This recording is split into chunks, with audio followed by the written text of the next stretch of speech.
O relógio marcava quase meia-noite quando Lucas recebeu a mensagem em seu celular. O número era desconhecido e não havia nome algum salvo na agenda. Apenas uma frase curta que gelou sua espinha. Você tem coragem de conhecer o que ninguém ousa visitar? A cidade onde o tempo parou. No início pensou se tratar de alguma pegadinha ou corrente de internet, mas algo naquela mensagem parecia diferente. O tom das palavras carregava uma seriedade incômoda, como se fosse um chamado real. Curioso por natureza, Lucas não resistiu e respondeu com um simples "Onde?". Minutos depois veio a localização. Um ponto no mapa, perdido no interior do Brasil. Uma cidade chamada Aricanduva, que ele nunca havia ouvido falar. Pesquisou rapidamente na internet e encontrou quase nada. Nenhuma foto recente, nenhuma reportagem, nada além de menções antigas datadas de décadas atrás. O estranho é que, ao ampliar o mapa, notou que o traçado das ruas existia, mas não havia sinal de comércios ativos nem de movimento humano. Era como se alguém tivesse apagado a cidade da história. Aquela noite foi tomada pela dúvida: ignorar a mensagem ou seguir o chamado. Lucas sempre gostou de desafios e, principalmente, de registrar experiências incomuns. Mantinha um canal pequeno na internet, dedicado a mistérios do Brasil. Talvez, pensou, seria a chance de encontrar um conteúdo inédito, capaz de alavancar seu trabalho. Na manhã seguinte, arrumou sua mochila com o básico: câmera, lanternas, baterias extras, água e alguns lanches. Evitou contar a amigos ou familiares, como se dentro de si já soubesse que poucos acreditariam. Quem, em sã consciência, iria atrás de uma cidade fantasma? A viagem até lá não parecia longa no mapa. Apenas algumas horas de carro, seguindo por estradas secundárias. No entanto, conforme se aproximava do ponto marcado, a paisagem mudava de maneira estranha. As rodovias asfaltadas davam lugar a trechos de terra, ladeados por árvores retorcidas. O sinal de celular começou a falhar até desaparecer por completo. No rádio, as estações sumiam uma a uma, restando apenas um chiado incômodo. O relógio de pulso parecia atrasar alguns minutos, como se o tempo perdesse a ordem natural. "Que lugar é esse?", murmurou, tentando afastar a sensação de que algo invisível o observava. Quando finalmente avistou a placa de madeira, já desgastada pelo tempo, com o nome "Bem-vindo a Aricanduva", o coração acelerou. As letras quase ilegíveis denunciavam anos de abandono. Ele estacionou o carro na beira da estrada e respirou fundo antes de dar os primeiros passos. O silêncio era absoluto. Nenhum canto de pássaro, nenhum som de insetos. Apenas o vento leve que balançava os galhos secos. As primeiras casas surgiram à vista. Construções simples de madeira e tijolos, muitas com telhados caídos. Portas abertas, janelas escancaradas, como se os moradores tivessem saído às pressas e nunca mais voltado. No chão, objetos enferrujados, brinquedos infantis esquecidos, móveis revirados. Tudo transmitia a sensação de que a vida havia sido interrompida de repente, sem explicação. Lucas ligou a câmera, registrando cada detalhe. "Isso é inacreditável", sussurrou. Mas o que mais o impressionou foi uma sensação estranha. A cada esquina, parecia ouvir passos atrás de si. Virava-se rapidamente e nada encontrava. Era como se a cidade, de alguma forma, ainda estivesse viva. E no fundo ele sabia. O que quer que tivesse acontecido em Aricanduva ainda não havia terminado.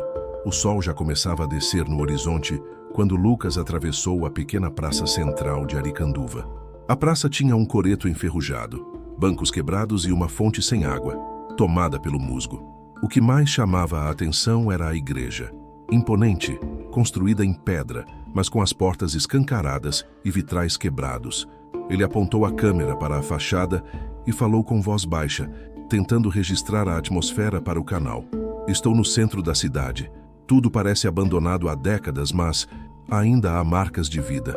É como se as pessoas tivessem saído de repente, sem aviso." Assim que desligou a gravação, ouviu algo. Um som leve, como um murmúrio carregado pelo vento. Ele se virou para a direita e não havia ninguém. Virou-se para a esquerda, nada também. "Deve ser o vento", tentou convencer a si mesmo. Mas os murmúrios começaram a se repetir, mais nítidos, como se vozes sussurrassem seu nome. "Lucas." O coração disparou. Ele girou em todas as direções, mas só via casas em ruínas, cortinas rasgadas balançando nas janelas, portas rangendo com o vento. Decidiu entrar em uma das casas para investigar. A porta rangeu alto quando ele empurrou. O interior estava tomado pelo cheiro de poeira e madeira apodrecida. Em cima da mesa, um jornal envelhecido chamava a atenção. A data era de 1977. Desde então, nada parecia ter sido mexido. Copos ainda estavam sobre a pia, roupas ainda no varal interno, como se o tempo tivesse congelado. Lucas pegou o jornal com cuidado e tentou ler. A manchete dizia: autoridades investigam desaparecimentos em Aricanduva. Moradores temem maldição. O sangue gelou em suas veias. Aquela cidade não fora apenas abandonada. Algo muito mais sombrio havia acontecido ali. Foi quando, do andar de cima, ouviu passos arrastados, pesados, lentos, como se alguém estivesse andando pelo corredor superior. Lucas engoliu seco e apontou a lanterna. "Tem alguém aí?" perguntou, a voz trêmula. Nenhuma resposta. Apenas os passos que pararam de repente, seguidos por um silêncio absoluto. A coragem quase lhe faltou, mas ele subiu a escada. O corrimão estava solto, rangendo a cada passo. O corredor escuro parecia mais longo do que deveria ser. No fim, uma porta entreaberta. Ele a empurrou e encontrou um quarto infantil. Brinquedos espalhados pelo chão, uma cama pequena e um desenho fixado na parede. A folha amarelada mostrava uma figura estranha, uma silhueta escura com olhos brancos, cercada por pessoas ajoelhadas. Lucas gravou em sussurros: "Parece um culto, alguma entidade." Antes que pudesse terminar a frase, o desenho se soltou da parede sozinho e caiu aos seus pés. O vento que entrou pela janela não parecia suficiente para isso. E então, ouviu novamente. "Lucas!" Dessa vez, a voz era clara, dentro do quarto. Ele virou a câmera rapidamente, mas não havia ninguém. Apenas a escuridão preenchendo os cantos. Assustado, saiu correndo da casa e voltou para a rua. A noite já havia caído, e a cidade parecia ainda mais sinistra sob a luz fraca da lua. Foi então que percebeu algo novo. Nas janelas das casas, silhuetas começaram a aparecer. Contornos humanos imóveis, apenas observando. A cidade fantasma, ao que parecia, não estava tão vazia assim. O vento cortava as ruas de Aricanduva como um sussurro frio. Lucas olhou novamente para as janelas e percebeu que as silhuetas haviam sumido, como se nunca tivessem estado lá. O instinto dizia para ir embora, mas a curiosidade e o desejo de registrar algo único era mais forte. Seus olhos se fixaram na igreja, iluminada apenas pelo clarão pálido da lua. Uma sensação incômoda lhe dizia que as respostas estavam lá dentro. Ele respirou fundo, ajeitou a câmera e seguiu em direção ao prédio. A cada passo, o som de suas botas ecoava pelo chão de pedras, e o silêncio parecia mais pesado. Quando empurrou as portas de madeira, elas se abriram rangendo alto, como se protestassem contra sua presença. O interior da igreja era ainda mais assustador que o exterior. Os bancos estavam cobertos de poeira, os vitrais quebrados deixavam entrar feixes de luz prateada, e o altar estava parcialmente destruído. Mas o que realmente chamou sua atenção foi o símbolo estranho gravado no chão, bem no centro do corredor. Um círculo com marcas que lembravam letras antigas, como se fosse algum tipo de selo ritualístico. Lucas aproximou-se, filmando tudo. Isso não é católico, não é cristão. Parece outra coisa. Enquanto analisava o símbolo, um som profundo ecoou pela nave da igreja. Algo entre um gemido e um canto distante. Ele congelou, segurando a respiração. O som vinha das catacumbas, acessíveis por uma pequena porta lateral que levava ao porão. O coração disparava, mas ele sabia que precisava descer. Ligou a lanterna e começou a descer os degraus estreitos. O ar ficava mais pesado a cada passo, impregnado de um cheiro úmido, misturado com algo metálico como ferrugem ou sangue. No fundo, encontrou uma sala subterrânea. As paredes de pedra estavam marcadas com símbolos semelhantes aos do círculo no chão da igreja. No centro, uma mesa de pedra coberta por marcas de faca e manchas escuras antigas. Ao redor, velas derretidas, ainda presas em suportes de ferro. Lucas filmava em silêncio quando percebeu algo inquietante. Nas paredes, entre os símbolos, estavam cravados pregos enferrujados segurando pequenos objetos pessoais, medalhas, fitas de cabelo, pedaços de roupas infantis. O peso da descoberta caiu sobre ele. Aquela sala não era apenas um porão, era um lugar de sacrifício. De repente, um som forte ecoou acima dele, na igreja, como se as portas tivessem se fechado com violência. Ele correu até a escada, mas quando tentou abrir a porta de volta para a nave, ela estava trancada, do lado de fora. Preso, voltou-se para a sala e percebeu que o ar estava mudando. As velas apagadas há décadas acenderam sozinhas, uma a uma, espalhando uma luz trêmula e sinistra. Que no reflexo da chama, Lucas viu o que jurava não ser possível. Uma sombra alta de proporções humanas, mas deformada, erguendo-se contra a parede. Ele apontou a câmera, mas a imagem tremia em suas mãos. O sussurro voltou, agora mais forte, mais próximo. Você não deveria ter voltado. Lucas sentiu as pernas fraquejarem. Voltou-se rapidamente e viu por um instante a silhueta de uma criança parada na porta do fundo da sala, imóvel, olhando para ele com olhos completamente negros. Antes que pudesse reagir, a figura desapareceu no ar como fumaça. Lucas, trêmulo, desligou a câmera por instinto e encostou-se à parede, respirando rápido. Uma certeza o atingiu. Aricanduva não era apenas uma cidade abandonada. Era um lugar condenado. E cada passo que dava ali o aproximava de algo que ninguém jamais deveria descobrir. Lucas subiu os degraus novamente e, com toda a força, empurrou a porta que o prendia na igreja. Estranhamente, dessa vez ela se abriu sem resistência, como se nunca tivesse estado trancada. O jovem saiu para a noite fria, sentindo o ar fresco entrar em seus pulmões. Mas o alívio durou pouco. Do lado de fora, algo havia mudado. As ruas que antes estavam vazias, agora exibiam sinais de movimento. Ao longe ele podia ver lanternas acesas, sombras caminhando entre as casas, vozes baixas que se misturavam ao vento. Não, isso não pode estar acontecendo, murmurou, ajustando a câmera com mãos trêmulas. Decidiu se aproximar, escondendo-se atrás de uma mureta quebrada. Observou um pequeno grupo de pessoas passando lentamente pela rua. Vestiam roupas antigas, de outra época, como se ainda vivessem em 1977. Seus rostos estavam pálidos, marcados por olheiras profundas, mas o que mais chamava a atenção era o olhar vazio, como se não houvesse vida por trás daqueles olhos. Eles caminhavam em direção à praça, carregando velas e cantando uma melodia baixa, quase um lamento. Lucas, tomado pelo instinto de investigação, seguiu-os em silêncio. Ao chegar à praça, viu algo perturbador. Dezenas de figuras surgiam das sombras, se reunindo em torno do coreto, todos em silêncio absoluto, encarando o centro, onde uma velha senhora se levantava com a ajuda de um cajado. Ela parecia a líder. Seus olhos eram brancos como leite, mas seu tom de voz era firme, autoritário. A cidade não esquece, a cidade cobra, disse erguendo as mãos. Os outros repetiram em coro, em uma voz uníssona que arrepiou cada fio de cabelo de Lucas. A cidade cobra. No chão do coreto havia um buraco coberto por tábuas antigas. A senhora bateu o cajado e ordenou: abram. 2 homens levantaram as tábuas e revelaram um espaço escuro, profundo. De lá, um vento frio subiu, acompanhado de um odor insuportável de podridão. Lucas, mesmo à distância, quase vomitou. A líder continuou: o pacto nunca foi quebrado. Enquanto oferecermos, a cidade viverá. Foi então que Lucas percebeu algo que fez seu sangue gelar. Perto do buraco, havia objetos modernos. Uma mochila rasgada, uma garrafa de água plástica, até mesmo um celular quebrado. Aquilo não era dos anos 70. Aquilo pertencia a pessoas que, como ele, haviam chegado ali e nunca mais saído. De repente, um dos moradores levantou a cabeça, como se tivesse sentido sua presença.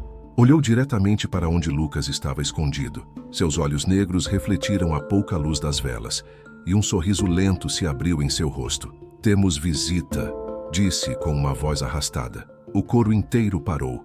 Todos viraram-se ao mesmo tempo em direção ao esconderijo de Lucas. O coração dele disparou. A respiração ficou curta.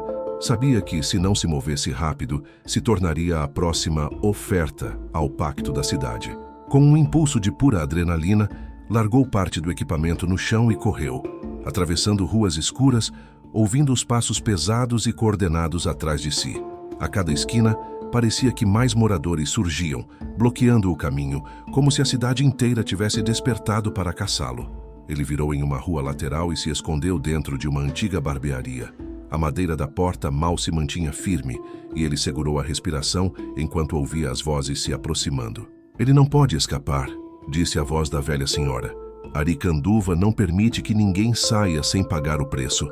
Os passos foram diminuindo até desaparecerem. O silêncio voltou, mas Lucas sabia. Aquilo não havia acabado.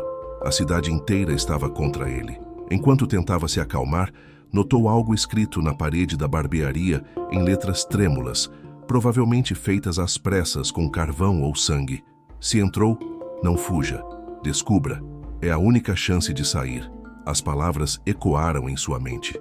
Talvez escapar não fosse suficiente.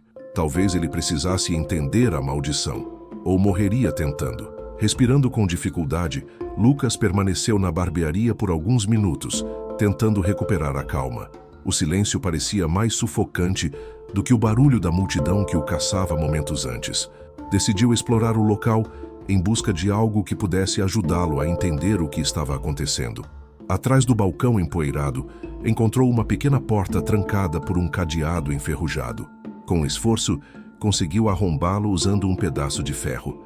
A porta revelou uma escada curta que levava num porão escuro.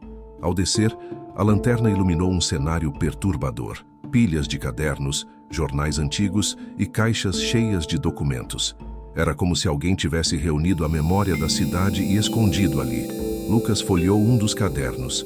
As primeiras páginas descreviam a vida pacata de Arikanduva nos anos 60. Mas, conforme avançava, os relatos se tornavam sombrios. Os moradores falavam de uma seca que devastou plantações, de doenças que se espalharam e da sensação de que a cidade estava condenada. Em uma das páginas, encontrou a confissão que explicava tudo. O padre foi o primeiro a sugerir o pacto. Disseram que era a única forma de salvar Arikanduva da morte. Uma oferenda por ano em troca de prosperidade. E nós aceitamos. Mas o que aceitamos nunca nos deixou sair. Lucas fechou o caderno com as mãos trêmulas. A cidade havia se entregue a um pacto maligno.